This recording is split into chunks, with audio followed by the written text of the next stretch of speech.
नाज़रीन गिरामी अस्सलामु अलैकुम वरहमतुल्लाहि वबरकातुहू।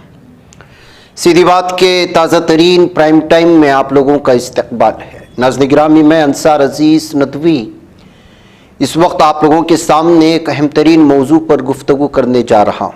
नाज़रीन गिरामी, आपको मालूम होना चाहिए कि अभी कुछ दिन पहले या 3-4 दिन पहले बुध को लीबिया की मुसल्लह अफवाज के सरबराह लेफ्टिनेंट जनरल मोहम्मद अल हद्दाद का तैयारा हादिसे में इंतकाल हुआ था।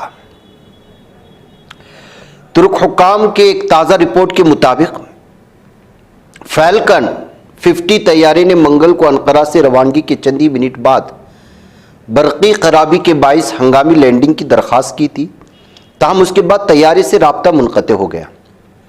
ये तैयारा अनकरा से तराबलस वापस जा रहा था। बादअज़ान तुर्क सिक्योरिटी एहलकारों ने अनकरा के करीब हैमना के इलाके में मलबा तलाश कर लिया। तुर्की के वज़ीर दाखिला अली यरिलिकाया ने हादिसे के जगह पर मीडिया से गुफ्तगू करते हुए कहा था कि तैयारे का वॉइस रिकॉर्डर और फ्लाइट डेटा रिकॉर्ड बरामद कर लिया गया है और इन आलात के मुआयने और तज्ज़िये का अमल शुरू कर दिया गया है। उसके बाद ही पता चलेगा कि किस बिना पर तैयारा हादिसे का शिकार हुआ। नाज़रीन गिरामी, क्या आप जानते हैं लीबिया के chief of general staff Mohammed Ali Ahmed al Haddad कौन थे और क्यों बदनाम भी थे कुछ हलकों में? क्योंकि ये वही थे जिन्होंने 2011 में क़ज़्ज़ाफ़ी हुकूमत के ख़िलाफ़ लीबिया के इनक़िलाब में हिस्सा लिया था। जी हाँ, इसी वजह से इनकी इस मौत को लेकर के अलग अलग तबसरे हैं। वजह उसकी एक ये भी है कि कुछ ही दिनों पहले उन्होंने पाकिस्तान से भी डील की थी, उसके बाद तुर्की गए थे और फिर तुर्की से वापसी के बाद ये हादिसा पेश आया। मुमकिन है हादिसाती तौर पर हादिसा पेश आया हो, फितरी तौर पर पेश आया हो, या फिर क्या दूसरे भी कोई ऐसे हरकत हैं, मुहर्रिकात हैं जिससे साजिश की बू आ सकती हो। ऐसे भी इस वक्त मुख्तलिफ किस्म के तबसरे हैं। समझने की कोशिश करते हैं कि हकीकत में क्या है। तुर्की में सरकारी दौरे के दौरान फौजी ताउन पर गुफ्तगू के बाद वापसी पर तैयारे के हादिसे में जान से जाने वाले लीबिया के chief of general staff Mohammed Ali Ahmed al Haddad मुल्क की फौजी इस्टेब्लिशमेंट को मुत्तहिद करने की कोशिश करने वाले के तौर पर जाने जाते थे। शक क्यों पैदा हो रहा है? क्योंकि एक तो तुर्की में फौजी ताउन पर गुफ्तगू की थी, उससे पहले पाकिस्तान भी गए थे, वहां भी इसी तरह के ताउन की बात हुई थी।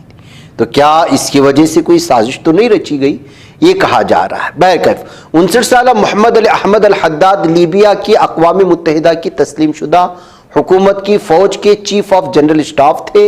उन्हें 2021 में उस वक्त के वज़ीर आज़म फैयाज अस्सिराज ने तैनात किया था। 1987 में मिलिट्री एकेडमी से फारिग तहसील हुए, जबकि 2011 में क़ज़्ज़ाफ़ी हुकूमत के खिलाफ लीबिया के इनक़िलाब में उन्होंने हिस्सा लिया। शिमाली अफ्रीकी मुल्क 2011 में मुअम्मर क़ज़्ज़ाफ़ी की मौत के बाद से 2 हिस्सों में मुनक़सिम है। एक हिस्से की क़ियादत वज़ीर आज़म अब्दुल हमीद दबीबा कर रहे हैं, दूसरे की कमांड खलीफा हफ्तर, ये वो ही फील्ड मार्शल हैं जिन्होंने 2 रोज़ कबल पाकिस्तान की मुसल्लह अफवाज के सरबराह फील्ड मार्शल सैयद आसिम मुनीर से मुलाकात की थी और रिटर्स के मुताबिक जंगी साजो सामान फरोख्त करने का मुआहिदा किया गया था। साल 2021 में आर्मी चीफ की तकर्री से कबल मोहम्मद अल हद्दाद सेंट्रल मिलिट्री रीजन के कमांडर थे और शहर की सबसे बड़ी फौजी बटालियन के कमांडर भी रहे। उनका ताल्लुक मगरबी लीबिया के शहर मिसराता से था। जब से अल हद्दाद ने चीफ ऑफ स्टाफ का ओहदा संभाला, वो अपनी मौत के ऐलान तक मरहूम फौजी इस्टेब्लिशमेंट को मुत्तहिद करने की नुमाया हामियों में से एक थे। ये बात उनके ओहदा संभालने के 3 माह बाद वाज़ेह हुई जब अल हद्दाद ने मशरिकी अफवाज के चीफ ऑफ स्टाफ अब्दुल रज़्ज़ाक अन्नधोरी से सरत शिमाल शहर में मुलाकात की, जिसे मगरिबी और मशरिकी अफवाज के दरमियान तकसीम को ख़त्म करने की कोशिश से ताबीर किया गया था, यानी मुत्तहिद करने की कोशिशों में थे। मकामी तौर पर हद्दाद ने 5+5 मखलूत फौजी कमेटी में बढ़ चढ़कर हिस्सा लिया, जिसमें 5 अराकीन मगरबी लीबिया में फौजी इस्टेब्लिशमेंट की नुमाइंदगी करते थे और 5 खलीफा हफ्तर की क़ियादत में मशरक़ी लीबिया की अफवाज में। अक्टूबर 2020 में जिनेवा में तय पाने वाले जंगबंदी मुआहदे पर अमल दरामद की निगरानी के एक हिस्से के तौर पर एक कमेटी बरसों से अक़वाम मुत्तहिदा के ज़ेर एहतिमाम अस्करी इदारे को मुत्तहिद करने के लिए बातचीत कर रही है, जिसके तसलसल की तस्दीक कमेटी के गुज़िश्ता इजलासों में हुई थी, जिनमें से आखिरी 1 साल कबल सरद शहर में हुआ था। तुर्की के खबररसा इदारे अनातोलो के एक नामानिगार के मुताबिक लीबिया की फौजी इस्टेब्लिशमेंट में तकसीम के बावजूद अल हद्दाद ने दूसरी तरफ वालों के खिलाफ कोई बयान नहीं दिया था, यानी वो इत्तिहाद कायम रखना चाहते थे। अल हद्दाद वसी अस्करी ताल्लुकात के जरिए लीबिया की फौज को मजबूत करने के ख्वाह थे, खास तौर पर तुर्की के साथ, जहां के उन्होंने कई सरकारी दौरे किए, जिनमें अगस्त 2021 में एक दौरा भी शामिल था, जिसमें तुर्की के बहरी और फौजी प्रोटोकॉल मिशन के हिस्से के तौर पर लीबिया के साहिल से दूर एक तुर्क फ्रिगेट का दौरा भी शामिल था। 2023 में हद्दाद ने लीबिया के खुसूसी दस्तों को तरबियत देने के लिए इटली के साथ एक फौजी मुआहदे में हिस्सा लिया और जुलाई 2024 में उसने अमरीकी अफ्रीका कमांड अफ्रीकॉम के रहनुमाओं से मुलाकात की, जिसमें अपने मुल्क के फौजी इदारे को मुत्तहिद करने और सरहदी हिफाजत को मजबूत बनाने के लिए ताउन हासिल करने की कोशिश की थी। हद्दाद की वो चमक अनकरा से वापसी पर एक अलमनाक हादिसे में मुतअद्दिद साथियों के साथ बुझ गई है। अदबीबा ने उनकी मौत को ये अजीम सानिया कौम, अस्करी इदारे और तमाम लोगों के लिए एक बहुत बड़ा नुकसान बताया है, क्योंकि हमने ऐसे अफराद खो दिए जिन्होंने खुलूस और लगन के साथ अपने मुल्क की खिदमत की और नज़्म ज़ब्त, जिम्मेदारी और कौमी अज़्म की मिसाल थे। लीबिया की कौमी इत्तेहाद की हुकूमत ने भी मुल्क भर में 3 रोज़ा सरकारी शोक का ऐलान किया।